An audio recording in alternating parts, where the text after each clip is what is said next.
Hello and welcome to QUTV Sports this week. I'm Ryan Capps. And I'm Tony Lundy. Quincy University added a new coach, but he doesn't have his own team. We'll explain why coming up. And one of QU teams broke a school record this past week, and that's where we begin today. The QU women's basketball team has been on a major run recently. This past week on the road, they took on University of Missouri St. Louis. The game was a close battle with Quincy down 7 going into the fourth. The Hawks outscored the Tritons 23-10 in the fourth to take the victory. This would mark their 13th straight win and the longest winning streak in school history. We will now kick it over to Lucas Laudentine at the wing for your sports highlights. Thanks, Ryan. Let's take a look at team action from the past week. The Quincy University softball team was supposed to have its season opener at home February 14th against Wisconsin Parkside, but Mother Nature had other plans. Snow and low temperatures sent the team on the road to play in a couple of domed fields. The Hawks fell twice to Parkside at the Louisville Slugger Dome in Peoria. They were right back on the road the next day to head to Sioux Center, Iowa. The Hawks faced Southwest Minnesota State University at the American State Bank Dome. The Hawks lost both games 2-1 and 2-0. The Hawks had a quick turnaround as they then played Winona State University. The Hawks lost both games and fell to a record of 0-6 to start the season. The QU baseball team faced off against the #1 ranked team in the country, the University of Tampa Spartans, in a 3-game series. The Spartans took Game 1 against the Hawks 8-0 as the Hawks struggled to get big hits when they needed them. Game 2 was a different story as the Hawks dominated on both sides and won by a final score of 9-2. Carson Moreno had a double and a home run in the game. Pitching was a 3-man job between the trio of Kobe Essian, Roman Harrison, and David Keller. They shut down the Spartans. Harrison got the win with 7 strikeouts in 3 innings. Game 3 was a close battle between the two teams to settle the series. Spartans ultimately came out on top with a final score of 4-0. Although the Hawks were able to out-hit the Spartans in Game 3, they could not get the big hits when they needed them. The Hawks will play again this weekend in a three-game series against Georgia Southwestern State University. On Valentine's Day, love was in the air, but there was no luck on the court as the men's volleyball team were trying to be heartbreakers. This story did not have a happy ending, however, as the Hawks fell 3-0 against Loyola University Chicago, came in as the #6 team in the nation. Dressed in white, the Hawks were huddled up, gearing up for the competition. And in black jerseys, the Ramblers, who came in with an overall record of 11-1. Starting the first set, we had a duel and potential kill from #8 Alexander Sosa. The Ramblers were able to dig it up and try to send it over the net, but a block from #15 Relja Milosavljevic secured a point for the Hawks. Ramblers were serving. A big dig there from #13 Ljubisa Novakovic makes it possible for #14 Armand Dosania to set the ball, and #16 Barnabas Fanivesi kills it and gets a point. Great dig from #10 Victor Shearer leads to another kill by Sosa. In honor of Valentine's Day, the Nest, supported by the Hawks, were wearing pink shirts. Novakovic opens up the second set with a powerful serve that was too hot for the Ramblers to handle cleanly, resulting in a point for the Hawks. A dig from the Ramblers, an attempt to kill, but a good dig from Fanivesi prevents that, and it leads to another kill from Sosa. A serve from the Ramblers makes it possible for Dosania to set the ball for Novakovic, who once again kills the ball and gets a point for the Hawks. Start of the third set here, the Hawks deliver a powerful serve that puts the Ramblers on the defensive. They could not return it, and Milosavljevic and Sosa rise up for a huge block. Sosa kept him pressing the whole game through, and with another kill, he kept the Hawks in the game. Sosa once again shows that his 6'7" height gives off an advantage and serves a great serve. Milosavljevic serves and forces the Ramblers to make a bad return, allowing Fanivesi to kill the ball and secure the point. Good dig from Shearer leads Dosania to set it for the Hawks, and Tomas Fadan, who killed the ball straight down into the floor. The game would end 0-3 in favor of Loyola University of Chicago. The Hawks are now on an overall 6-6 record and 1-2 in the conference. The men's volleyball team's next match will be against Lewis University. Quincy women's bowling had a chance to travel to Lockport, Illinois to participate in the Lewis Flyers Classic. With 9 out of the top 10 teams in the country in attendance, competition was strong. The Lady Hawks would have a tough time getting some strikes going, however. They would finish 22nd overall. Some leading scorers in the performance were Hannah Herdklotz with a 187 average on the day, finishing 53rd overall. Alongside her was Hayden Bennett, posting a 177 average, making her 65th individually. The Hawks' next tournament will be the next weekend at the Big Red Invite in Lincoln, Nebraska. That's all we have this week for sports highlights. Ryan, back to you. Not only have we had some fun today talking sports, but we have more to come. Join QUTV's coverage of basketball game day as the Hawks take on in-state rival McKendree University in a battle of supremacy in the land of Lincoln on Thursday the 20th at 5:30 and 7:30. And if you didn't get your basketball fill, the QUTV sports team will be back in Pepsi Arena to cover the Hawks matchup between the Maryville Saints and a battle of Highway 61 at 1 and 3 o'clock. Coming up, we will see some changes in the weight room and how a Quincy GA is looking to make a change overall.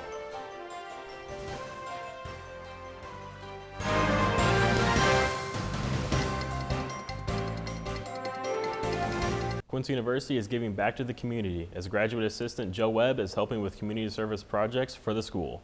The goal is to teach students about servant leadership as well as trying to be more active in the area. The most recent event was a High Five Friday where the QU football team went to an elementary and welcomed students with high fives. While giving back to the community is a goal, it's also about helping students find what they want to do in their life. One, they figure out what they want to do in life when they get to volunteer at different places, but also the ability to once again just help somebody, you know, and that's the biggest thing when it comes to that. And it's the smiles and just the joy and the feeling of accomplishment that they get while doing that is amazing. More service events will be scheduled for the future, so make sure to keep an eye out. QU athletes are now stronger than ever with the new addition to the athletic department. Coach Taylor Say makes sure that all athletes will have a tailored workout to maximize results. QUTV's Carter Lenzen takes us to the Athletics Performance Center to take a look into the coaching change. At 6 a.m. while the rest of campus is sleeping, Quincy University football is shaking the earth with their new workout tempo. That's due to the addition to the weight room being Coach Taylor Say, who brings an expertise to the weight room that hasn't been seen in a long time. Coach Taylor comes to the Hawks from West Virginia State University and Western Michigan University as he looks to bring the Hawks skyward. I just saw the ad on online, and I applied, and it was Coach Kilday that brought me here for the most part. And then he got me in with an interview with the athletic director, Josh Raby. And a month later, I kind of forgot about it. And then Coach Kilday called me. Then the next week, I got an interview with both of them, like a video interview, and then 2 days later, they offered me the job. So it's been awesome so far. It's been awesome. It's been really great. Being a part of the program, the community, it's been awesome. Not only has Coach Taylor affected the football workouts with a new up-tempo system, he is ensuring that campus-wide he is creating something special. I really like that every workout is tailored specifically for the athlete. So we're doing a lot of soccer-focused lifts, and then each one he brings a lot of energy into the weight room and really gets us up for the lift and really makes us want to work hard in there. Coach Taylor is taking the athletes to a new level to excel on the court, field, or pool with intense workouts that players are beginning to love. Carter Lenzen, QUTV Sports, Quincy. Coming up, Carter Lenzen gives us an insight on where the Heat went in Quincy.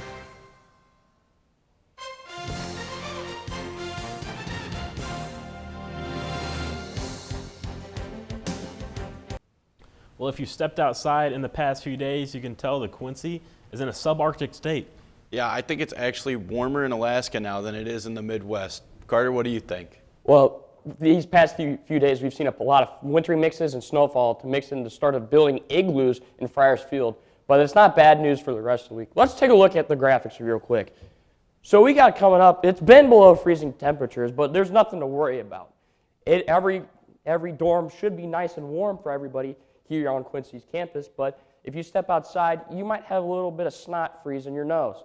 But with that, you're also going to, if you need that heat, you're going to go to campus security. They can help with any heating and space heating stuff you need.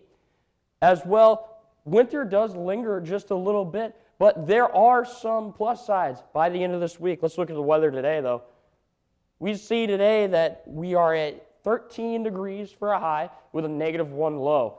That is right around a little bit below the averages that we've seen past. As well, we have an average temperature of 42 degrees with an average low of 24. The record, I wish it was right now, was 66 degrees in 2017, and the lowest being in 1978 with -9. As well, we go on to the weather report for today. 13 degrees high, a little bit of partly cloudy skies. No rain, though, no precipitation in the forecast. We have a lot of fun stuff going on here on campus, but that starts tomorrow. But nice and a balmy 13 degrees. Don't worry about that. Stay inside. Make sure you get those heavy coats on if you walk outside. And then we go on to tonight, -1 degree temperature, partly cloudy skies. Very heavy wind gusts tonight, so that snow that is already on the ground might jump up and hit you right in the face. And then we go over to tomorrow, Thursday. It's similar temperatures, high of 17 degrees. Those wind gusts are going to keep going right around 10 miles an hour, northwest. But we also have women's basketball and men's basketball tomorrow night. That's a great time because that's in a 68-degree gym, so you don't have to worry about being cold. Then we go into the weekend forecast right here. Friday, you see it's 26 degrees. Then you go on to Friday night, 11 degrees. So if you want to play a little pond hockey outside on the Mississippi River, you might be great for that. As well, Saturday, we see the turnaround right here, 37 degrees on Saturday, nice and warm. I might wear flip-flops that day. I'm not sure. It's starting to become a little bit better with that wintry mix finally leaving. And then we go to the 7-day forecast right here. As you see, Thursday, Friday, Saturday, nice sunny skies with basketball on Saturday as well at 1 and 3 against the Maryville Sage. Sunday, 50 degrees. Nice and 50 degrees. I know half of campus will be wearing shorts that day. And then we finish up with Monday, Tuesday, and Wednesday right here going to a 50 to 60 degree area. So, and then with your lows with that, you have your highest low being 39 degrees on Tuesday and Monday being nice and warm as well. And that is what we have in store for our forecast today. Thank you, Carter. Definitely going to look forward to next week with those warmer temperatures. But coming up next, QUTV's Lucas Lawton team takes us to Quincy University's most popular food competition.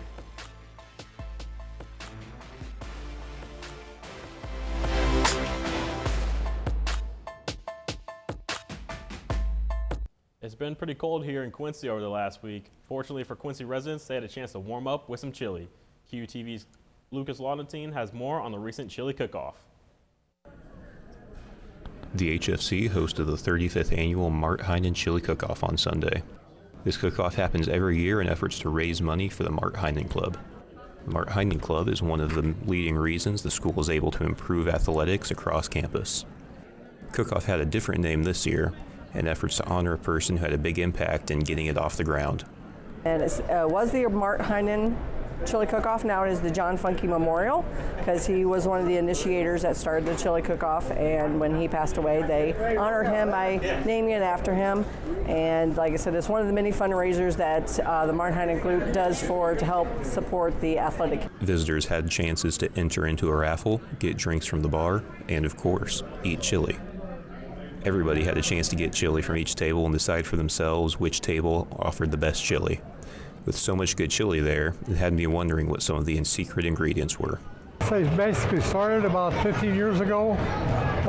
We got our secret ingredient, love, because we love to make it, and we love to give it out to people that enjoy good chili. After walking around doing all this research, I had to try some chili for myself. I'm full from all the chili that I've had to eat today. But after tasting all of it, I can confidently say that the best chili of the day belongs to.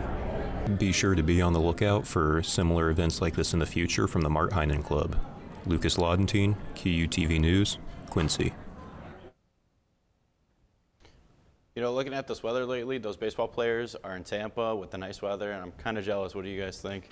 Yeah, I think I've seen like 80 degrees recently for Tampa, which compared to here, that'd be like tank top weather and just chilling on the beach. But I mean, oh yeah, definitely very nice. I would be definitely boogie boarding in Tampa Bay right now with that weather. Yeah, I'll tell you what, if they come back and they play like the women's basketball team, I'm more than okay with them getting to enjoy the sun rather than us. Thank you for watching QUTV Sports this week. For more, be sure to check us out on QU Media and QUmedia.net.